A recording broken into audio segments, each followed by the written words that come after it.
Hey, Holly, where Hi, are you? Shana. Where are you at the moment? I'm on the Gold Coast. I'm sitting around the corner from my house in my car. Yeah, Just needed to get out of the house for a little bit. yeah, it's crazy, hey, with all the self isolation causes on us at the moment. Yes, it's pretty So, crazy. what's it like in Queensland? I can show you. I flip the camera. This is where I'm sitting. It's pretty overcast. Not Wow, really any sun, look at so that. Still really pretty though, really yeah. nice view. Yes, so good. Oh, and there's people. Hello, people. Wow, So yeah, yeah, they're going for a bit of some they're going for a walk. exercise. Yeah, it sounds really good. Mm. Yeah, so tell us a little bit about yourself, Holly. Okay, well, I'm an artist. I paint and I make earrings. So I make art to hang on the wall and art for your ears, which is good fun. That's cool. So Yeah, yeah. right. So, when I was up in the Gold Coast, I got to see some of your exhibitions. You were showing in a gallery there. Yep, I've got a couple of paintings in a gallery called Gallery One, and I've got some paintings at a gallery in Melbourne called Studio Gallery, I think it's called. So Wow. yeah, it's fun to have some work in some galleries. It makes me feel very legit. That's cool. It's what you want as an artist to be able Yeah, to present things in a gallery. It's to always be legit. legit, lots of fun. That's awesome. So as an artist, how are you finding this the isolation at the moment? It's been interesting.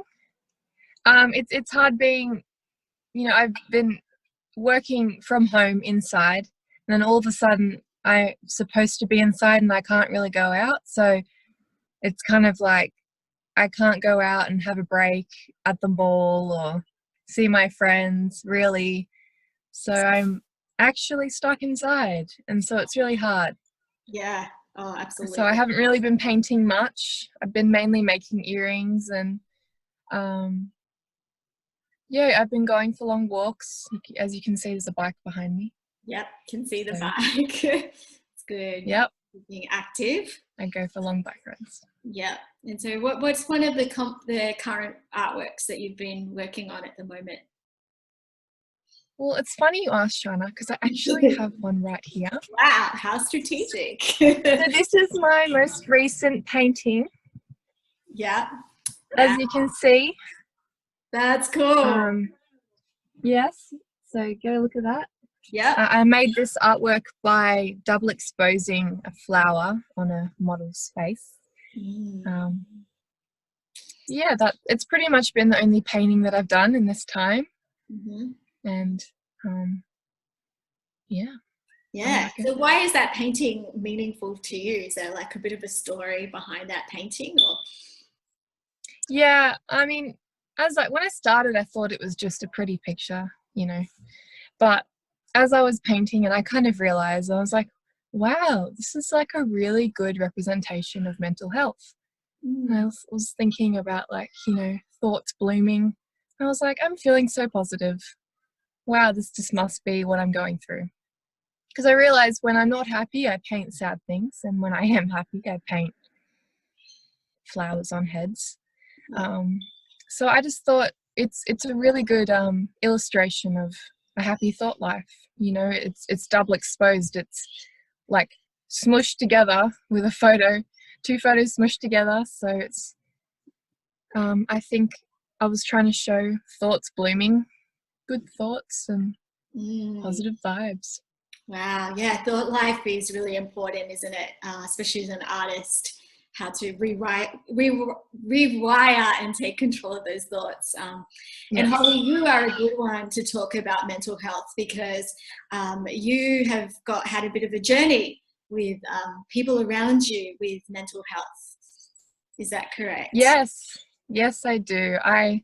Um I have a couple of family members who have had severe mental health growing up. My mum, I grew up with her being in and out of hospital, and so that was interesting. Mm. So my my life has been, you know, just experiences with varying degrees of mental health from all angles. She has and had bipolar and other illnesses that go along with that, like clinical depression and psychosis. So that's not fun, but it's been a bit of a journey, and Yeah. it's what I know. It's been my upbringing, you know, trying to figure out what that means for me and my family. Yeah, so there's some people watching on this YouTube, and they're not that familiar with. Some of them will be familiar with mental health, and some of them won't be. Specifically, bipolar and schizophrenia. I'm muddling my words. Would you like just to give us a little bit of a rundown about what that is, and maybe some of the signs for these conditions?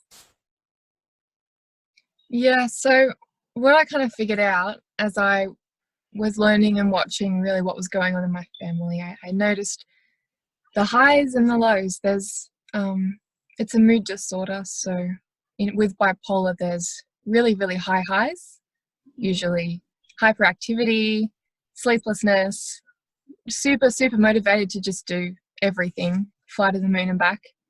And then that would kind of go in a cycle, and maybe a month later, or 2 weeks later, or a day later, there would be a low, and that is partnered with depression and suicidal thoughts and no energy and just the desire to sleep constantly.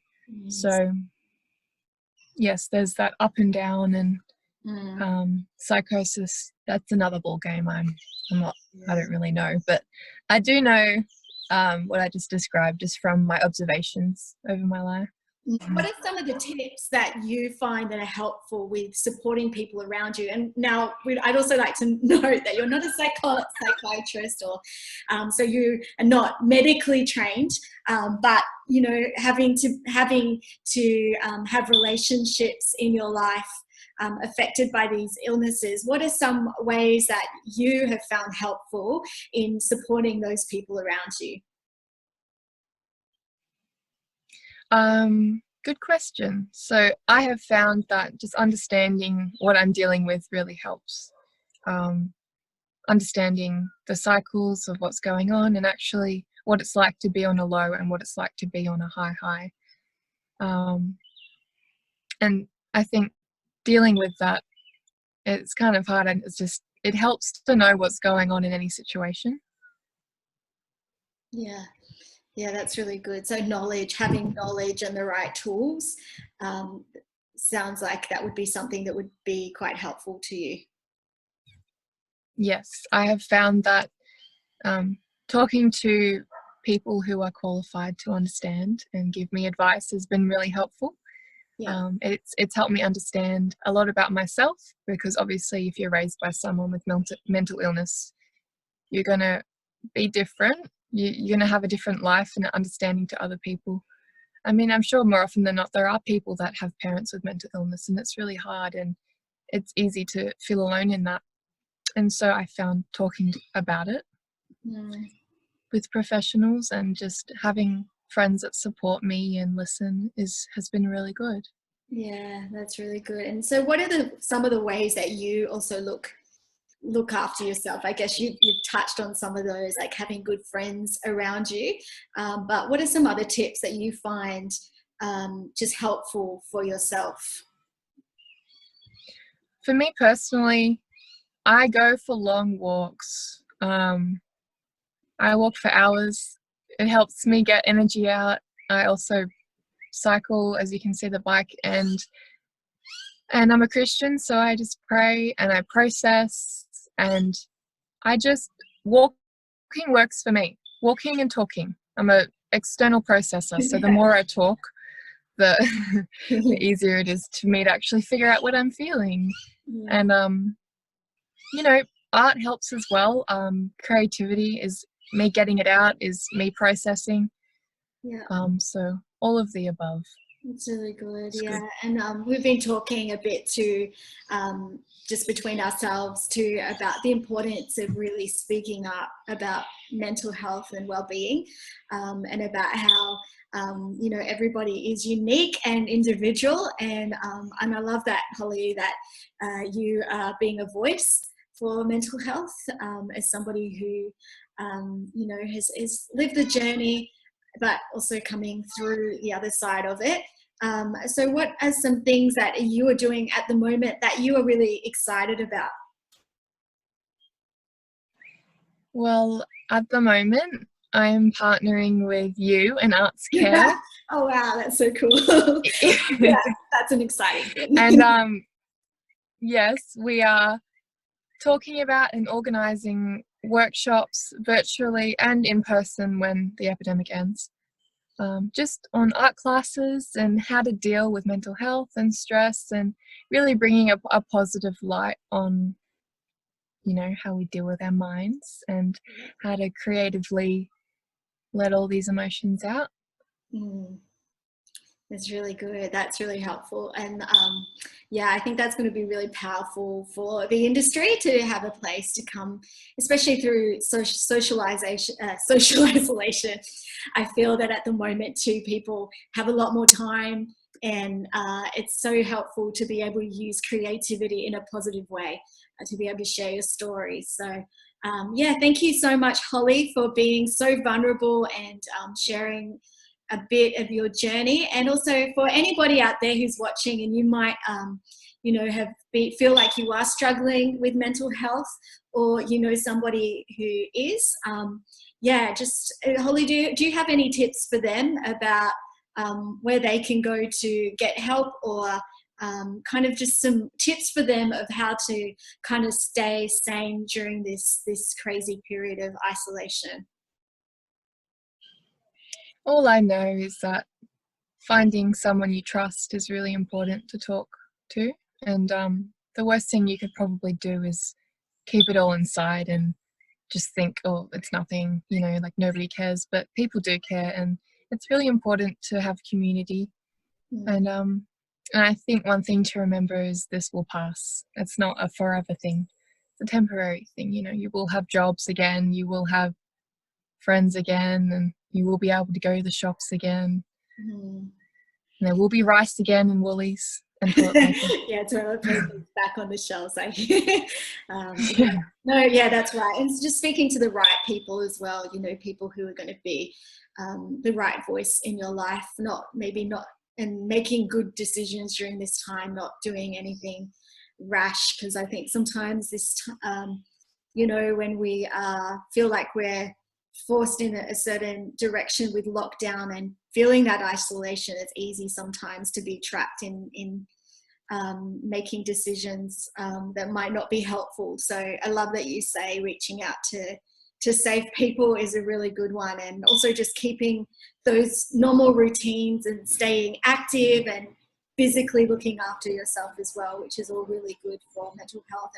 And definitely seeing a health professional too. So if you feel like you're having those symptoms, really working alongside your health physician as well, because they know what they're doing and they can help you. And yeah, I like what you say, this too shall pass, and there is hope on the other side. So yeah, and amazing creativity. So yeah, thank you, Holly. Yeah, that's good. And I hope No worries at all. we'll be able to check in with you soon. Yes. I'll Okay, see enjoy you your soon. bike ride. Enjoy your I bike. will. Probably Yeah. won't go right now, but All all right. Bye. For the rain. Bye.